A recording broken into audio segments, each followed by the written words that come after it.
O'rtoq bilasanmi? Yandeksda ishlagan okaxonlar orasida bitta gap yuradi. Qanaqa gap yurar ekan? Bir xilsa soat 3-4 da ham zakaz tushadi. Telefon bor, manzil bor, lekin klient bo'lmas ekan.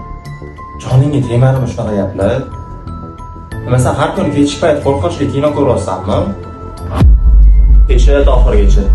Haydovchi manziliga borganda zakaz atmay bo'lmaydi. Telefon qilsa hech kim ko'tarmaydi. Manzilga chiqqanda hech kim yo'q. Xo'sh, keyinchi Yandex ilova chatidan bitta SMS kelar ekan. Nima degan SMS kelar ekan? Orqangga qarama degan SMS keladi o'rtoq.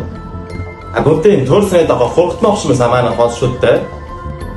Eng yomoni hali bu emas. Unda nima?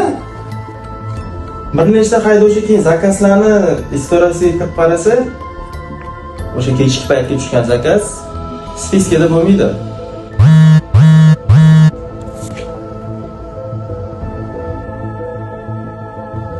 Men hech narsa buyurtma qilmaganman. Qarab ko'r, mashina turganda tashqarida.